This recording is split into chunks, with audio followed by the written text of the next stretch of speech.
इस वीडियो में आप सबका हार्दिक स्वागत है। इस वीडियो में हम लोग डिग्री संबंधी कुछ प्रश्नों को हल करने जा रहे हैं। देखें, प्रश्न है मान ज्ञात करें। पहला क्वेश्चन 2 tan 30 डिग्री बटे 1 माइनस टेन स्क्वायर 30 डिग्री का मान ज्ञात करना है। सोल्यूशन, चूंकि 2 tan 30 डिग्री बटे 1 माइनस टेन स्क्वायर 30 डिग्री हमारा सवाल है। यहाँ टेबल से हम लोग tan 30 का मान पुट करेंगे। यहाँ हमारा हो गया 2 गुणे tan 30 होता है 1/√3। नीचे भी हमारा 1 माइनस 1/√3 का होल स्क्वायर। यहाँ 2 से बड़ा हो जाएगा, 2 गुणे 1 2/√3 और यहाँ 1 माइनस 1 का वर्ग 1 √3 का वर्ग √3 का वर्ग करेंगे तो 3 हो जाएगा, यानी 1/3। इसका हर एक है 2/√3 और यहाँ 1 3 का एलसीएम 3 हो जाएगा। 3 घटाओ 1 यानी 2/√3 होल डिवाइडेड बाई 2/3 हुआ। अब यहाँ पर 2/3 में 2/√3 में 2/3 का डिवाइड है, भागा है, तो इसका हल हो जाएगा 2/√3 गुणे 3/2। 2 से 2 ये कैंसिल हो जाएगा 1 टाइम्स में। यहाँ हमारा हो गया 3/√3। आप 3 को लिख सकते हैं √3 गुणे √3 और नीचे हर है √3। √3 से हमारा √3 कैंसिल हो जाएगा, यानी √3 इसका आंसर होगा। दूसरा सवाल, नेक्स्ट सवाल है हमारा दूसरा 5 cos square 60 degree plus 4 sec square 30 degree minus 3 tan square 45 degree का बटा sin square 30 degree plus cos square 30 degree का मान ज्ञात करना है। चलते हैं, यहाँ हम लोग cos 60 का मान रखेंगे, sec 30 का मान रखेंगे, tan 45 का मान रखेंगे, यहाँ sin 30 का मान रखेंगे, cos 30 का मान रखेंगे। सोल्यूशन, चूंकि सवाल है हमारा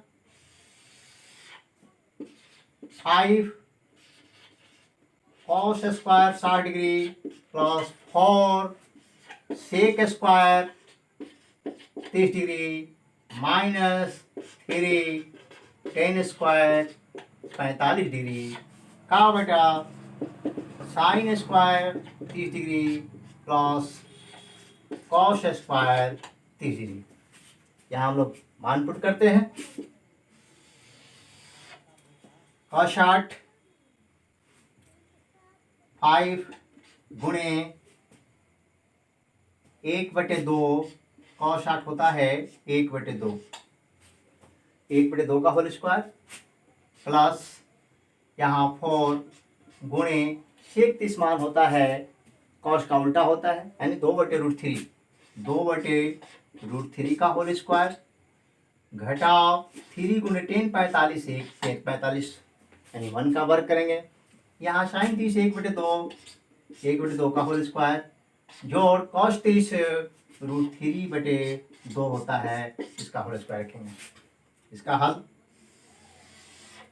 यहाँ 5 गुणे 1/4, 1 का वर्ग 1 2 का वर्ग 4 जोड़ 4 गुणे 4/3 हो जाएगा। यह इसका हो जाएगा 3 गुणे 1, नीचे 1/4 जोड़ 3/4। अब इसका हल हमारा हुआ 5/4, 5/4 जोड़ 16/3 और यहाँ -3। इसका हर एक हम ले लेते हैं। नीचे हमारा हो जाएगा 4 4 का एलसीएम हमारा 4 हो जाएगा, यानी इसको रखें अभी फिलहाल 4, एक ही बार एक क्रिया कर लें 3/4। अब 4 3 1 का एलसीएम 12 हो जाएगा।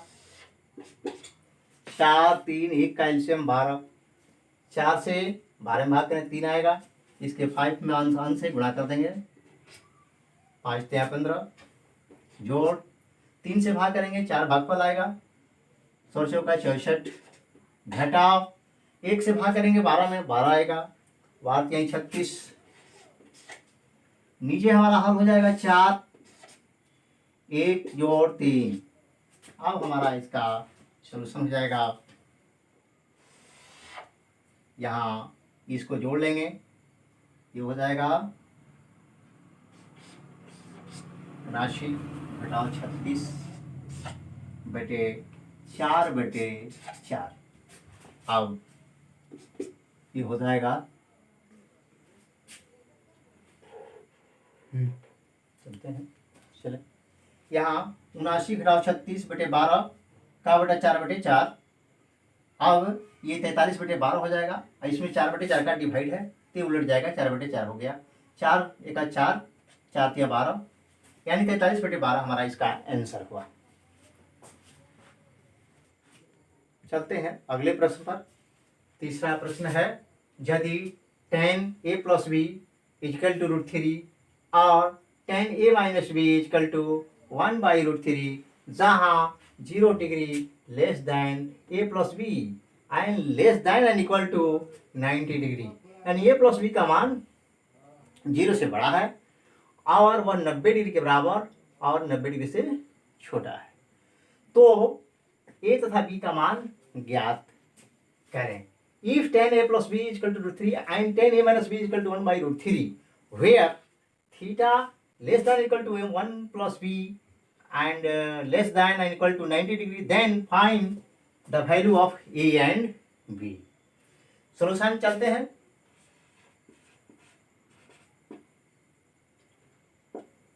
चूंकि दिया गया है tan a + b = √3, यहाँ हम tan 30 का मान रखेंगे, √3 का मान रखेंगे। √3 tan 60 के बराबर होता है, √3 tan 60 के बराबर होता है। यहाँ tan से हमारा tan कैंसिल हो जाएगा और a + b = हमारा 60 डिग्री हुआ। यह इक्वेशन 1 इसे मान लेते हैं, समी 1 इसे माना। नेक्स्ट है हमारा tan a - b = 1/√3, चूंकि tan a - b = 1/√3, 1/√3 tan में 30 डिग्री के बराबर होता है। यह हमारा सवाल हो जाएगा, यहाँ 1/3 की जगह पर हम लिखेंगे tan 30 डिग्री। यहाँ भी tan से tan हमारा कैंसिल हो जाएगा, यानी हमारा a - b = 30 डिग्री हो गया और a - b = 30 डिग्री। इसको हम समी 2 लेते हैं।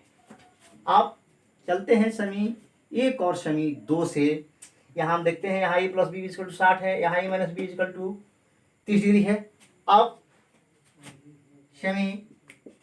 समीकरण 1 प्लस समीकरण 2 करने पर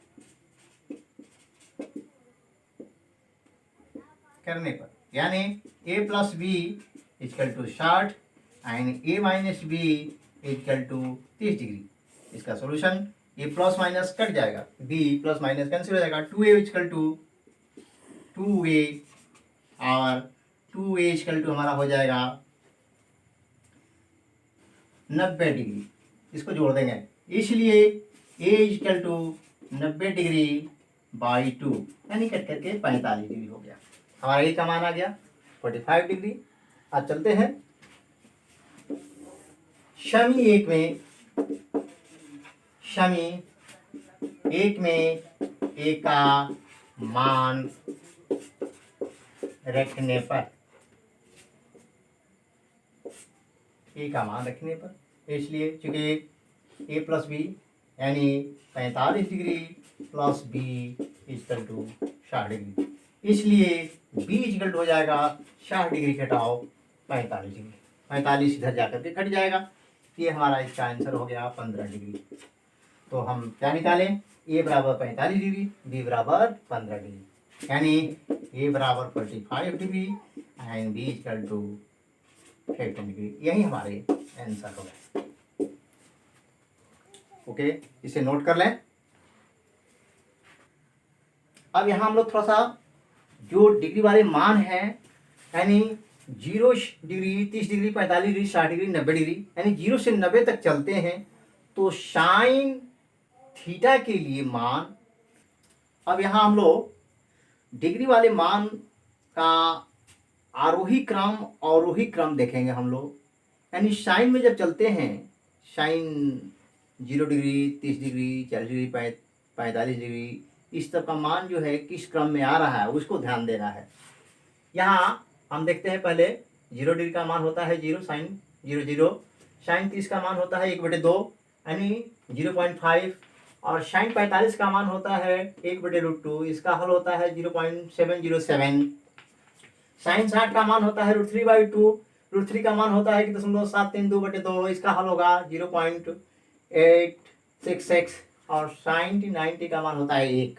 तो इस क्रम में हम देख रहे हैं कि 0 का मान जो है 0 डिग्री से 90 तक जाने पर वैल्यू 0 से 1 तक बढ़ता है, 0 से 1 तक बढ़ता है। यानी साइन थीटा के लिए 0 से 90 तक जाने पर मान 0 से 1 तक बढ़ता है। यानी इसमें जो छोटा मान होगा छोटा मान देगा, जो बड़ा मान होगा वो बड़ा मान देगा। यानी साइन 5 डिग्री लेस देन होगा sine 10 degree, sine 10 degree less than होगा sine 20 degree, less than sine 50 degree, sine इस प्रकार साइन 90 डिग्री। तो इस क्रम में हमारा ये ऑर्डर आता है, या यानी 0 डिग्री से 90 डिग्री तक जाने पर हमारे मान जो है ये आरोही क्रम हो जाएगा, एसेंडिंग ऑर्डर होगा। इसी क्रम में कॉस में चलते हैं। कॉस थीटा के लिए 0 डिग्री से 90 डिग्री तक जाने पर मान 1 से 0 तक घटता है।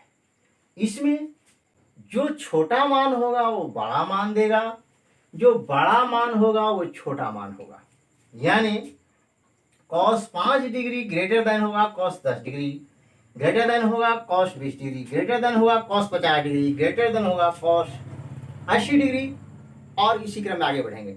यानी कॉस के लिए 0 से 90 तक जाने पर मान हमारा 1 से 0 तक घटता है, डिसेंडिंग ऑर्डर में आ जाता है।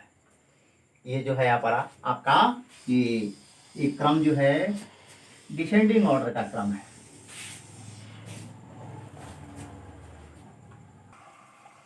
इसी क्रम में टेन और कॉट का मान देखते हैं। इसमें क्या रिलेशन आ रहा है। टेन 0 डिग्री 0 होता है, टेन 30 डिग्री 1/√3, यानी इसका हल होता है 0.557। टेन 45 1 होता है, टेन 60 √3 का मान होता है 1.732, और ten 90 infinite means something bye 0, यानी 1/0, 2/0 लिख सकते हैं, x/0 लिख सकते हैं, 100/0 लिख सकते हैं, यानी ये इनफाइनाइट हुआ जी। 1090 इनफाइनाइट। तो इसमें मान हम देखते हैं कि टेन के लिए 0 से 90 डिग्री तक जाने पर मान 0 से इनफाइनाइट तक बढ़ता है, इंक्रीज करता है। यानी 10 5 degree less then 10 10 degree, less then 10 15 degree, less then 10 20 degree, less then 10 40 degree, less then 10 90 degree. यानी जो छोटा मान होगा वो छोटा मान देगा, बड़ा मान जो होगा वो बड़ा मान होगा।